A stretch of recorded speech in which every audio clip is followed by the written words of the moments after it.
Duality is where you have a positive and a negative.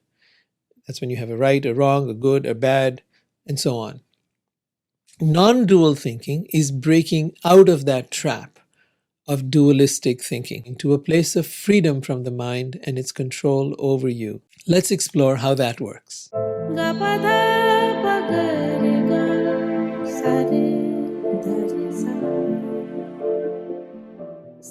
The mind is dualistic by nature. What does that mean? It sees the world in two ways, almost like a binary way: positive, negative. If you just remember this part, you'll get it. Positive, negative, right, wrong, good, bad. I like, I don't like, either or, black, white. This is how the mind processes information. Think of two boxes it's got, and it wants to put things into either this box or that box. That way it's got it all sorted out, it's got it all organized. I don't like these kind of people, I don't like this kind of food, but I like these kind of people, I like this kind of food, I like these kind of places. Now it knows where to go. It's the machine of your mind doing things that make it simple and easy for it to function without caring about what the consequences might be, how you might end up treating others, how you might end up becoming more biased or judgmental or more critical. It doesn't give a damn about all that. It just wants to make things easy for itself. And it doesn't care whether its thinking causes depression, anxiety, fear, or it causes the opposite: over-optimism, carelessness, unpreparedness, and lack of empathy.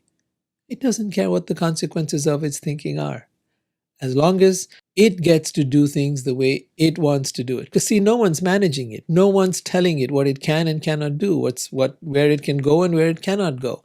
We're just sitting there, letting it do its thing, and we are in its grip. So what should we do? I would start by saying, observe your mind. Try not to agree or disagree. Try not to fall for its tendency to like or dislike things. And as you observe it, you're going to find that you will have more of control over it. On top of that, as you watch your thoughts, do not engage with them. So if it's telling you this thing is good, don't engage. If it's telling you it's bad, do not engage. Treat these as possibilities, not facts. Your best friend is the phrase, maybe, maybe not.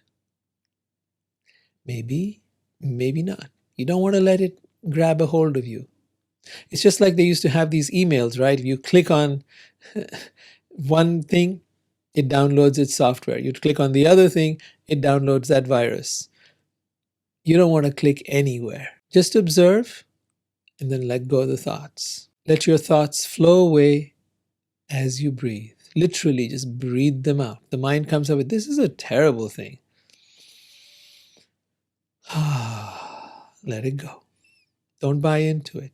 That's the main thing. Don't buy into it and don't get attached to any of those thoughts. Just observe. Whatever your mind says, remind yourself of this formula. This and its opposite are simultaneously true. This and its opposite are simultaneously true. So there's a way you could word that. That looks like this. Plus A, negative A. These two cancel each other out. A simpler way to understand that would be plus 1, minus 1. What does that give you? 0.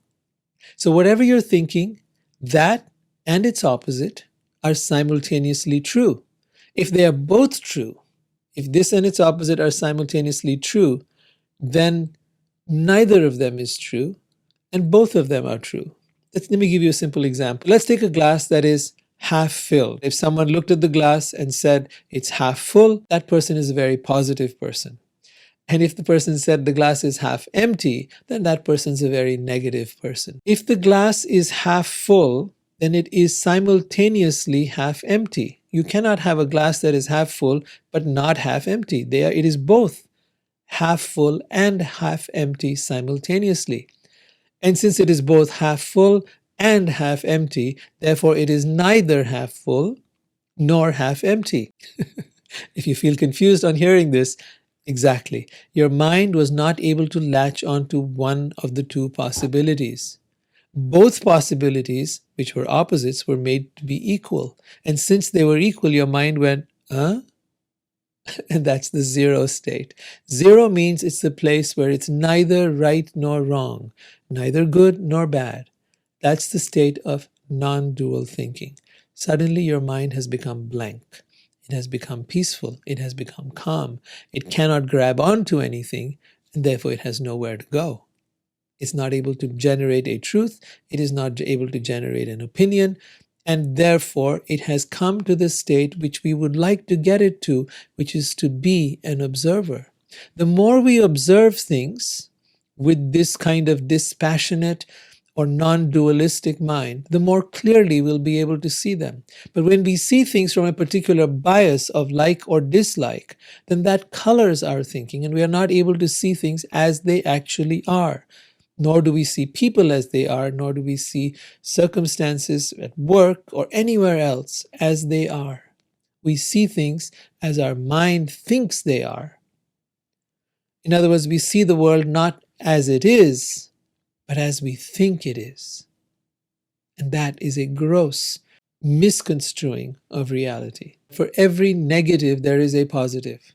And for every positive, there is a negative. If the mind accuses me of being a failure, then automatically I am also a success in some area of my life. I might not be doing well in one area, but I might be tremendously successful in another area. Another way of looking at it is, instead of either or thinking, try both and more thinking. Try and look at things from both. Both are true, and there might be more possibilities as well. It's neither this nor that. That brings you to the place of brainstorming and creative thinking. It is much better to consider multiple possibilities, extract the best from all of them, and conclude nothing. You might say, well, what is the practical application of all this? All right, let me give you a real down-to-earth practical example. You're, let's say, heading up a team of people, and each one of them has a different way of viewing the problem. You could just be the authoritative boss that says, hey, I don't like any of your ideas. I got a better idea, and here's what it is, and I want all of you to do it. Okay, that's very controlling and bossy.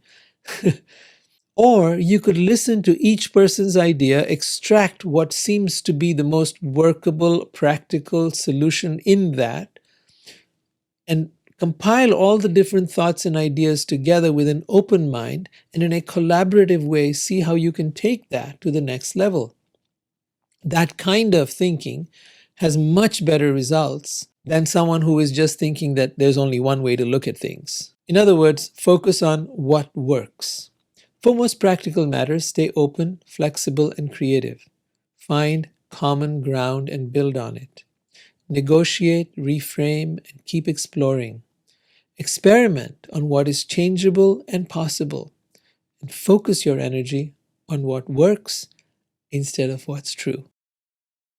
Now let's get down to some homework. If the mind is getting into some really negative thinking, redirect it to the present moment. Take a deep breath, come into your heart, and find something to appreciate in that situation, in that person, in yourself. Try to look for beauty. Try to look for goodness. Try to look for some positive qualities. Validate the mind for doing a good job. Now, this is not about being a positive person. Positive thinking usually isn't always the best thing to do, but neither is negative thinking.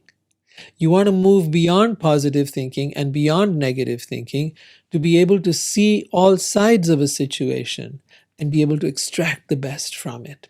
And that best might keep changing. That best might keep on evolving as you try things out and see what works and what works better and what works even better. It's a constant evolutionary process. As long as you stay in that, you're going to find yourself getting much better results in your life and have a much more productive way of thinking. In the next video, we're going to look at some more esoteric topics dealing with the cause or the possible cause of some of our darkest fears and thoughts. See you in the next one. Ga pa dha pa ga re ga sa re